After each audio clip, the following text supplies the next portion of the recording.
ന്യായവിധികളെ പറ്റി പഠിക്കുമ്പോൾ യേശുക്രിസ്തുവിൻ്റെ ക്രൂശ് മരണത്തിൽ ലോകത്തിൻ്റെ മുഴുവൻ ശിക്ഷാവധി പാപത്തിന് പ്രായശ്ചിത്തമായി മരിച്ച യേശുവിൽ ചുമത്തുകയായിരുന്നു.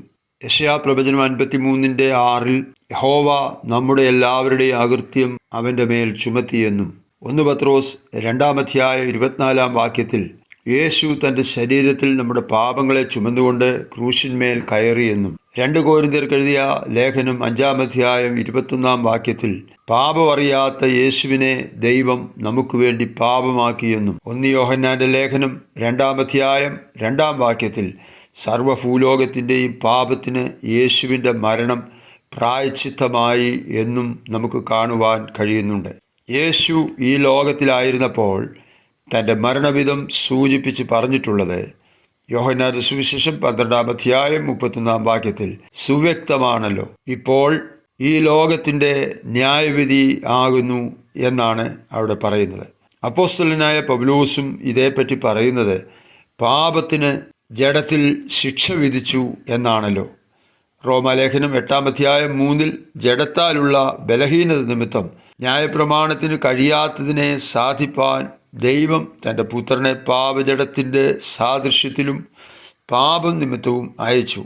പാപത്തിന് ജഡത്തിൽ ശിക്ഷ വിധിച്ചു. ഇവിടെ പറയപ്പെട്ട വചനങ്ങളെല്ലാം തന്നെ വെളിപ്പെടുത്തുന്നത് മാനവകുലത്തിൻ്റെ പാപത്തിൻ്റെ ശമ്പളമായ മരണശിക്ഷ പാപമില്ലാത്തവനിൽ, പാപമറിയാത്തവനിൽ, പാപം ചെയ്തിട്ടില്ലാത്ത യേശുവിൽ ചുമത്തി നമുക്ക് പകരമാക്കി ശിക്ഷ വിധിച്ചു എന്നാണല്ലോ.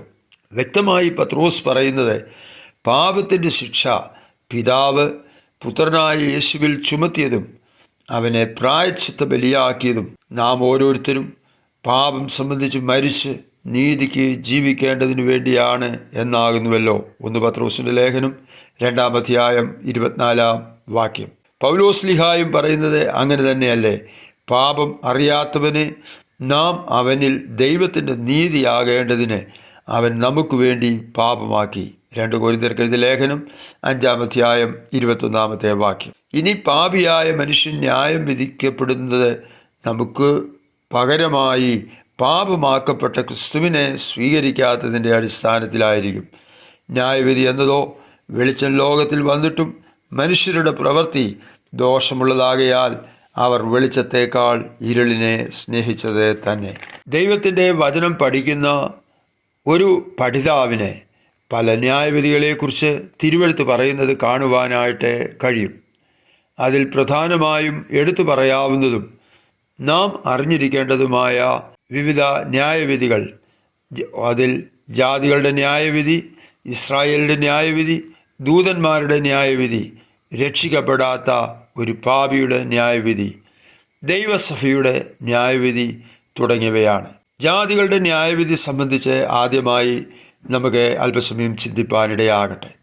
മത്തായിയുടെ സുവിശേഷം 25:31 മുതൽ 46 വരെയുള്ളതായ വേദഭാഗങ്ങളിലും യോവേൽ പ്രവചനം 3:1 മുതൽ 4 വരെയും 11, 12 തുടങ്ങിയ വേദഭാഗങ്ങളിലും കാണുവാൻ കഴിയുന്നത് മനുഷ്യപുത്രൻ തൻ്റെ തേജസ്സോടെ സകല വിശുദ്ധന്മാരുമായി വരുമ്പോൾ അവൻ തൻ്റെ തേജസ്സിൻ്റെ സിംഹാസനത്തിലിരിക്കും. സകല ജാതികളെയും അവൻ്റെ മുമ്പിൽ കൂട്ടും. അവൻ അവരെ ഇടയൻ ചെമ്മരിയാടുകളെയും കോലാടുകളെയും തമ്മിൽ വേർതിരിക്കുന്നത് പോലെ വേർതിരിച്ച് ചെമ്മരിയാടുകളെ തൻ്റെ വലത്തും കോലാടുകളെ തൻ്റെ ഇടത്തും നിർത്തും. മത്തായി സുവിശേഷം 25 പറയുന്ന ഭാഗങ്ങളും യോവേൽ പ്രവചനം 3 പറയുന്ന ഭാഗങ്ങളും ശ്രദ്ധിച്ച് പഠിച്ചാൽ ഇത് അന്ത്യന്യായവിധി അല്ല എന്നും ഇന്ന് ലോകത്തിലുള്ള സകല ജാതികളോടുമുള്ള ബന്ധത്തിലുള്ള ന്യായവിധിയും അല്ല എന്നും നമുക്ക് ഗ്രഹിക്കുവാൻ കഴിയും. ന്യായവിധി ദൈവം നിയമിച്ച പുരുഷൻ മുഖാന്തരമാണെന്നും അത് തൻ്റെ പുത്രനായ യേശുവാണെന്നും അപ്പോസ്തല പ്രവൃത്തികൾ 17:31 യോഹന്നാന്റെ സുവിശേഷം 5:22 3:13 മുതൽ 20 വരെയുള്ളതായ വാക്യങ്ങളിൽ നമുക്ക് കാണുവാനായിട്ട് കഴിയുന്നുണ്ട്. മനുഷ്യപുത്രനായ യേശു അന്ന് തേജസ്സിൻ്റെ സിംഹാസനത്തിലിരുന്ന് ജാതികളെ ന്യായം വിധിക്കും.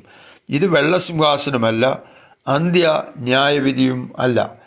മുകളിൽ പ്രസ്താവിക്കപ്പെട്ട വേദഭാഗങ്ങൾ പഠിക്കുമ്പോൾ നമുക്ക് വ്യക്തമായി മനസ്സിലാക്കുവാൻ കഴിയുന്നത് കർത്താവ് സഹസ്രാബ്ദ വാഴ്ചയ്ക്കായി ഇറങ്ങുമ്പോൾ ഹർമഗദ്ദോൻ യുദ്ധം കഴിഞ്ഞിട്ട് ഭൂമിയിൽ യഹോശാഫാത്ത് താഴ്വരയിൽ വെച്ച് നടത്തുന്ന ന്യായവിധിയായിട്ടാണ് ഇതിനെ പഠിക്കുവാൻ കഴിയുന്നത്. സഭ ഭൂമിയിൽ നിന്നും എടുക്കപ്പെട്ട ശേഷം ഭൂമിയിൽ നടക്കുന്ന മഹാപീഡനാന്ത്യത്തിൽ സഹസ്രാബ്ദ ആരംഭത്തിൽ ഇസ്രായേലിന് ചുറ്റും അന്ന് പാർക്കുന്ന ജാതീയ സമൂഹമാണിത്.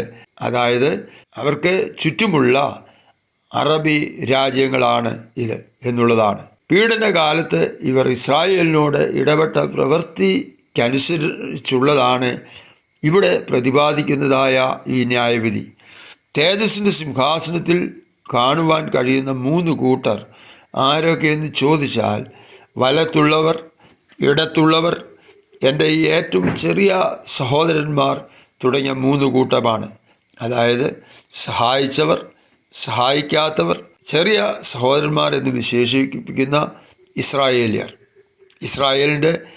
ഇസ്രായേൽ നേരിടുന്നതായ പീഡനകാലത്ത് ചുറ്റുമുള്ളതായ ഇസ്രായേൽ അല്ലാത്ത, ഇസ്രായേലിനെ സഹായിച്ചവരുണ്ട്, സഹായിക്കാത്തവരുണ്ട്.